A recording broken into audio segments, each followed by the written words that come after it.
আপু আইডিতে কাজ করা ভালো নাকি পেজে কাজ করা ভালো একটু জানাবেন।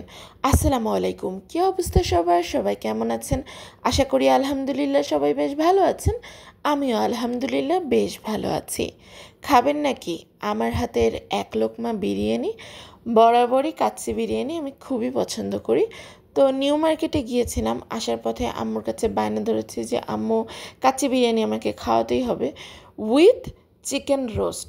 আমার সাথে কাচ্চি বিরিয়ানির সাথে আসলে আমার চিকেন রোস্ট খুব বেশি ভালো লাগে। আর আমি একটু ফুডি, নর্মালি যারা আমার ভিডিও দেখেন তারা বুঝতেই পারেন। আচ্ছা, অনেকেই আমাকে এই প্রশ্নটা করে থাকেন যে আপু পেজে কাজ করা ভালো হবে নাকি আইডিতে, এটা একটু সাজেশন দেন। তাই এই বিষয় নিয়ে আসলে ইন ডিটেল অনেক কিছু বলার আছে, তাই একটু বড় ভিডিওতেই আপনাদের এই আলোচনাটা করলাম। প্রথমত, বাংলাদেশে যে সকল বড় বড় কন্টেন্ট ক্রিয়েটর আছে তাদের পেজগুলো একটু ঘেটে দেখবেন। তারা কিন্তু কেউ তাদের আইডিতে কাজ করে না, তারা প্রত্যেকে তাদের পেজে কাজ করে। কারণ পেজ হচ্ছে এমন একটা প্ল্যাটফর্ম যেখান থেকে আপনি আপনার নিজের পরিচিতি তৈরি করতে পারবেন। কোনো ফেসবুক আইডি থেকে নিজের পরিচিতি কিন্তু তৈরি করা যায় না। ফেসবুক আইডি আমরা পার্সোনাল পারপাসে ইউজ করি, বাট ফেসবুক পেজটা হচ্ছে প্রফেশনালি কাজ করার জন্য। নর্মালি এমন অনেকেই আছে যারা বড় বড় সেলিব্রিটি, তারা কিন্তু পেজ থেকে ইনকাম করে না, বাট তাদের প্রফেশনে পরিচিতির জন্য তারা একটা ফেসবুক পেজ ক্রিয়েট করে। ঠিক তেমনি আপনি যদি এই ফেসবুক প্ল্যাটফর্মে আপনার পরিচিতি বাড়াতে চান, তাহলে অবশ্যই আপনাকে একটা পেজ ক্রিয়েট করতে হবে। আইডির রিচ থেকে পেজের রিচ বেশি হয়, অন্তত ফেস ভ্যালুর ক্ষেত্রে। হ্যাঁ, ভিডিও রিচ অনেক সময় ম্যাক্সিমাম টাইম দেখা যায় যে ফেসবুক আইডির ভিডিওগুলো অনেক বেশি পরিমাণ রিচ পেয়ে যায়। বাট আমি লাস্ট 4 বছর ধরে কাজ করছি, আমি যা অ্যানালাইসিস করেছি ফেসবুক পেজে সবথেকে বেশি রিচ পায়।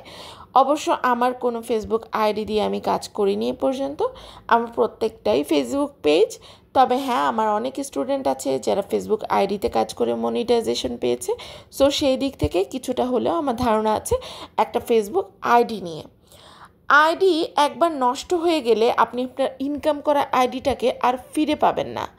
তবে হ্যাঁ, যদি আপনার পেজের অ্যাডমিন আইডি নষ্ট হয়ে যায়, পেজে যদি 2টা অ্যাডমিন যোগ করা থাকে, তবুও কিন্তু পেজে অন্য একটা অ্যাডমিন আইডি দিয়ে আবারও প্রবেশ করার একটা পথ আপনি পাচ্ছেন।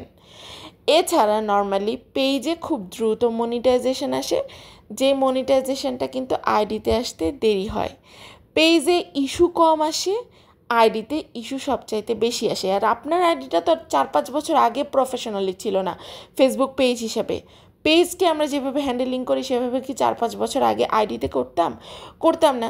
সেহেতু আইডিতে 4-5 বছর আগে অনেক ছবি, অনেক ভিডিও পোস্ট করা আছে এমনিতেই, যেগুলো আপনার পেজে ভায়োলেশন নিয়ে আসতে পারে। এখন আপনি আপনার পেজে কাজ শুরু করলে ওই ভায়োলেশনগুলো এখন চলে আসতে পারে, যেহেতু প্রফেশনাল মোড আপনি অন করছেন। নর্মালি আইডিতে যদি কোনো সমস্যা থাকে, প্রফেশনাল মোড অন করলে সেই সমস্যাগুলো দেখা দেয়। তাই আমি বলবো অনেক সুবিধা আছে পেজের রিচ ভালো হয়, পেজে যে কোনো ভিডিও দিলে অনেক বেশি রিচ পায়, এঙ্গেজমেন্ট বাড়ে। তাই আমি বলবো আপনি যদি ফেসবুক প্ল্যাটফর্মে একদমই নতুন হয়ে থাকেন, এখনও কোনো কিচ্ছু ওপেন করেননি, আমি বলবো আপনি একটা পেজ ওপেন করেন। কারণ পেজে আপনি যা পরিচিতি, যা সুযোগ সুবিধা পাবেন সেটা আইডিতে পাবেন না। আর আইডির তুলনায় পেজে ইনকাম কিন্তু অনেক বেশি, পেজে আপনি অনেক ভালো একটা ইনকাম পাবেন। এছাড়া ইন ডিটেল আমি আমার অনলাইন মনিটাইজেশন কোর্সে শিখিয়ে থাকি, যেখানে আপনি মনিটাইজেশনের A to Z সম্বন্ধে শিখতে পারবেন, জানতে পারবেন। যত দ্রুত সম্ভব ভর্তি হয়ে যান। সবাই ভালো থাকবেন, সুস্থ থাকবেন। আল্লাহ হাফেজ।